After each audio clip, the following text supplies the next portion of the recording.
Aldridge out there. Nice debut for him, 11 points, 9 rebounds. Aldridge, just the latest piece to this interesting chemistry experiment.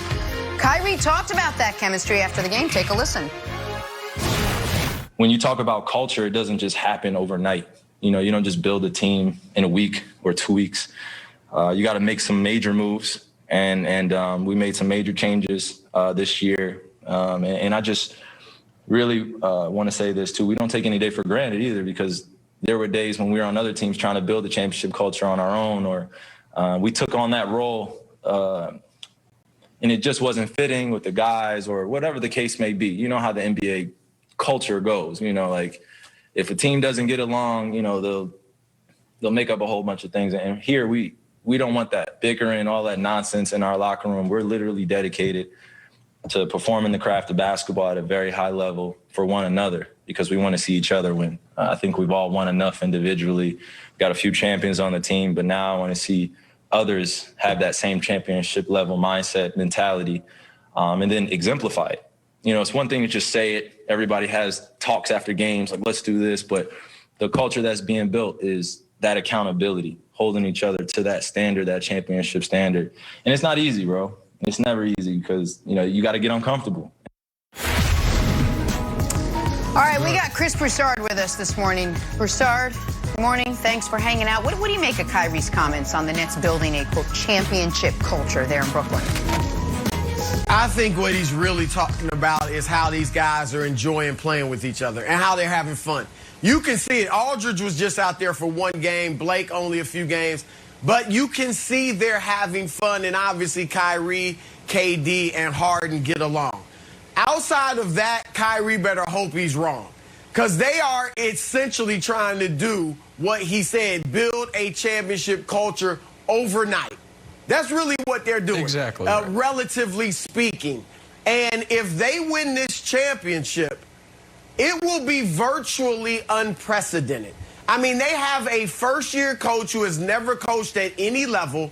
They brought together 5 stars, not to mention other players, for the first time. Their 3 best players have only played 7 games together, 2/3 of the way through the season. One of their best players, Kyrie, has taken an early season hiatus and a mid-season hiatus already. I mean, if they win this, we've never seen anything like it. Now, notice I said virtually unprecedented, because there are similarities to some teams in the past. Go back to 2008. Boston comes together the first time. KG, Ray Allen, Paul Pierce win a championship. The similarity, in addition to it being the first year, was that they had 3 superstars who had done everything individually, and all they wanted to do was win. They didn't care about stats. That's what you have in Brooklyn. 5 guys who've done it all individually for the most part and just want to win a championship. I'm going to give you 2 other similarities. Go back to 2011 with the big 3, the Miami Heat, LeBron, D-Wade, Chris Bosh. They had issues during that first season, and yet we all know, know they lost to Dallas. But if LeBron doesn't just start struggling inexplicably midway through that series, they win that. And then I'll go to 2014-15. LeBron, first year in Cleveland, first year with Kyrie and Kevin Love. 3 stars come together.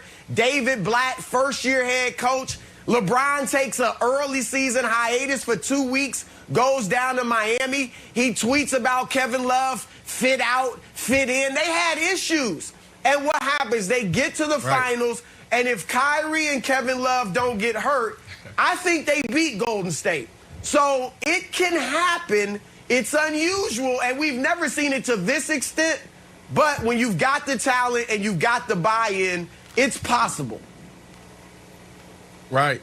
I absolutely love this, because his comments is showing us why they're sitting at the top of the East.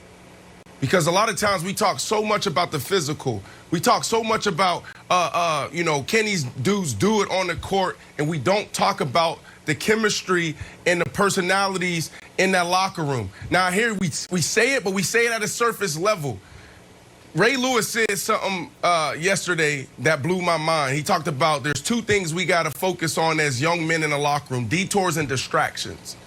And in the locker room, you may come in the boy, but if you stay long enough, you're going to leave a man. There's accountability in that locker room. So when you talk about the sabbaticals that Kyrie went on, someone in that locker room sat down with him and held him accountable or gave him the love he needed to get him back on track. When KD stepped out and said what he said to Michael Rappaport in his direct messages, someone in that locker room said, bro, you are wrong. You need to apologize. And that's what championship teams do. And it's hard to do that. But now we're seeing why they're having success, why this is gelling, because there were so many question marks around can they get it done because of their skill set and their personalities? How's it all going to mesh? But you're seeing it right now on full display. You're seeing why, veteran savviness and veteran presence means so much to a locker room, because detours and distractions hit you every single day. Every time you wake up as a professional athlete, you can go in any direction. And when you walk in that locker room, if it's a good locker room, they're going to slap you in your face until you get back on track. And I absolutely love it. And this is why I'm doubling down on the Nets to win it, because they have it. Nice. They don't have these distractions. They have it. They have it. Yeah. Listen, Kyrie makes some really good points, and they sound incredibly similar to Kyrie when he was sitting at the podium after the 2017 NBA Finals, talking about what an unbelievable group they had in Cleveland and how excited he was to continue to learn from and play with LeBron James. And that lasted 0 more games because he demanded a trade a few weeks later. And it sounds a lot like Kyrie Irving standing in front of fans in Boston, talking about how he is excited to have his jersey hung in the rafters there one day because of what they are building. And that lasted another few months before it was pretty clear he was checked out of there. Now, maybe this will be different because of his deep relationship with Kevin Durant. And so I will give him the benefit of the doubt on that. But Broussard mentioned the only time we have seen a team put together like this that won a championship, the 08 Celtics. And I do think their story is instructive for 2 reasons. One is they were together for almost the entirety of the regular season. Those guys were, these guys have played less than 200 minutes together, and they took the regular season incredibly seriously. The other reason it's instructive is it was this close, despite them being together, despite them playing the whole year together, to not happening. Round 1, Hawks took them 7. Round 2, Cavs took them 7, and that game was a 2-point game in the 4th quarter of Game 7, the epic Pierce-LeBron duel. And then the next round goes 6, and the next round goes 6. So we've seen it happen once, and that team didn't exactly coast to a championship. Even, Brandon, even if you believe in totally the culture part of this, the on-court chemistry we haven't seen yet. And that to act like we know that it will work is just... Go ahead. I'm sorry, and people in the basketball world may crush me. But here's the deal with basketball. Man, it's simple. It's universal. 2-3 is 2-3. 3-2 is 3-2. 1-3-1 is 1-3-1. Man to man is man. Full court press is full court press.